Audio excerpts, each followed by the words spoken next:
There was a lot of internet outrage from fans who were disappointed to see Austin Theory treated and handled in that way after Jey Uso defeated him in a recent Raw match that lasted all 60 seconds and did not let Austin Theory to gain any offense at all.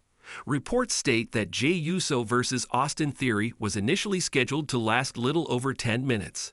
Nobody knows what exactly happened there that essentially resulted in the bout being cut. Fans suspect that it might have been John Cena's promotional stint lasting a little too long, but that hasn't been verified. However, this Austin Theory squash match didn't really assist to improve or deepen the rivalry between Jey Uso and Gunther. On the contrary, it only made fans more irate about the whole issue. In any case, the feud was already in a gray area with fans.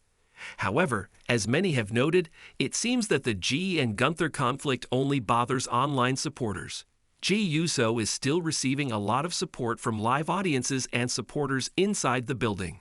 So it seems like this criticism is only happening online right now.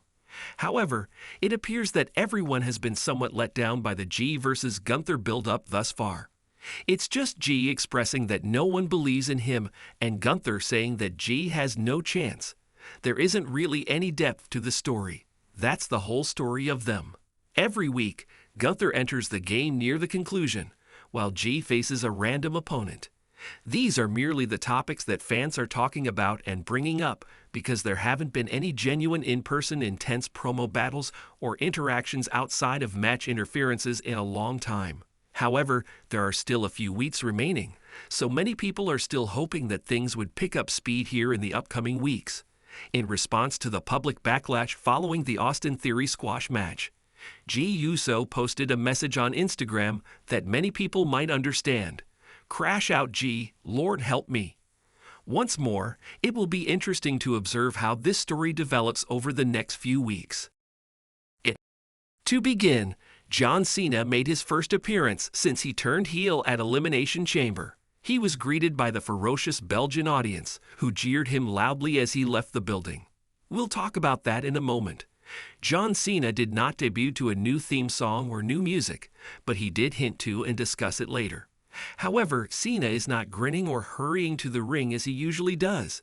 Instead, he displays his towel and approaches it carefully. John Cena then entered the ring and disclosed that his fans were the reason behind this personality shift. In reference to the severe treatment he has received from fans during his career, he claimed that he has been in an abusive relationship for 25 years. According to Cena, wrestling fans have only been cruel and hurtful to him. John Cena even briefly breached the fourth wall by stating that he is just a human being and not a babyface or heel. And the reason for this new side of him is that after decades of enduring fan abuse, a human being has reached his breaking point.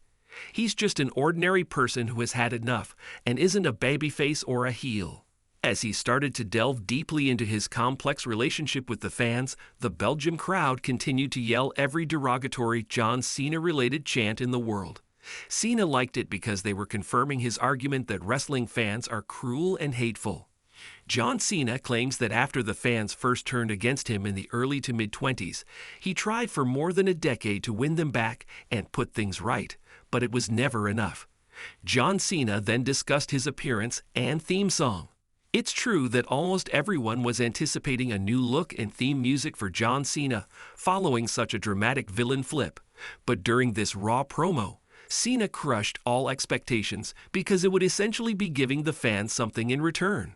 Because he is so tired and fed up with the fans, he has stopped rewarding them and doesn't want to do so anymore. As a result, he won't be changing his music or appearance. Everything will remain the same to further appeal to the fans. Some fans think John Cena is telling the truth when he says he won't be changing his music or clothes for his villainous run. However, some fans believe John Cena may be playing with them and changing up his image and music over time. Perhaps it will take some time to get used to the new style and presentation. However, the firm already has pre-made products for every nation and city that John Cena is touring, which is another good argument raised by the fans. Perhaps this is another factor contributing to John Cena's continued use of his typical presentation. Then John Cena attacked his own supporters as well as everyone wearing his gear inside the building. He claimed that despite their claims to be his admirers, these individuals have never contributed to or truly supported him. They have only attempted to snatch his time and important moments. John Cena even declared that the unseen joke that has been made about him for the past 15 years wasn't funny.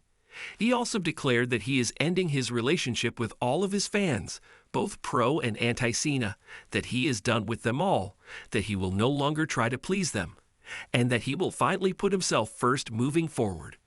When Cody Rhodes confronted John Cena, he was brief and direct. Instead of using this pathetic B word in front of him, Cody stated that he wants to meet John Cena at WrestleMania 41, and that concluded the program. Some fans expressed a desire for John Cena and Cody Rhodes to engage in more back and forth. However, it appears that they will be keeping that for when they next meet. There will be more opportunity for the two of them to have that genuine back and forth discussion because John Cena is slated to come on the March 24 and March 31 programs of Raw. John Cena's explanation of his conduct was the clear emphasis of this episode.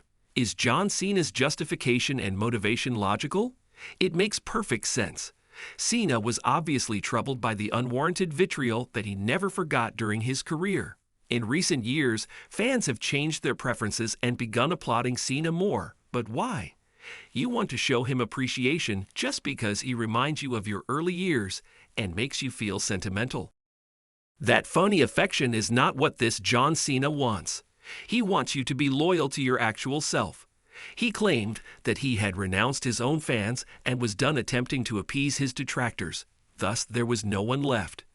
And it appears that this will serve as the basis for his narrative for the whole year. Cena is a little whiny at the beginning of this voyage, but it makes sense because this is his last year of active wrestling, and he is reflecting on the fact that he was never really valued in his heyday, which is currently influencing his behavior and thinking. It appears that the other babyfaces will have to assist John Cena's character in overcoming his current state of mind and regaining his composure before the year ends. It appears that the primary objective of John Cena's farewell tour is to make apologies with all of the fans. While pursuing the 17th world title is undoubtedly the main focus, the actual story here is the bond with the supporters. Even though Cena might only hold the WWE title for a little period of time, his relationship with the fans will last throughout December. That is the primary focus of his last storyline in the WWE, resolving issues with the fans. That you, as a fan, are essentially a part of John Cena's last tale, and his last foe is really awesome. The fans are his ultimate boss, so they speak. John Cena and his followers are currently engaged in a major standoff and are on entirely different planets. However, it appears like a number of events will take place throughout the year in an attempt to reconcile John Cena and his fans and mend their connection for good. Additionally, as we have stated on Wrestling World CC since Cena initially changed, he will undoubtedly return to his former role as the despised heel before his final match. Hence, it appears that this will be his primary narrative.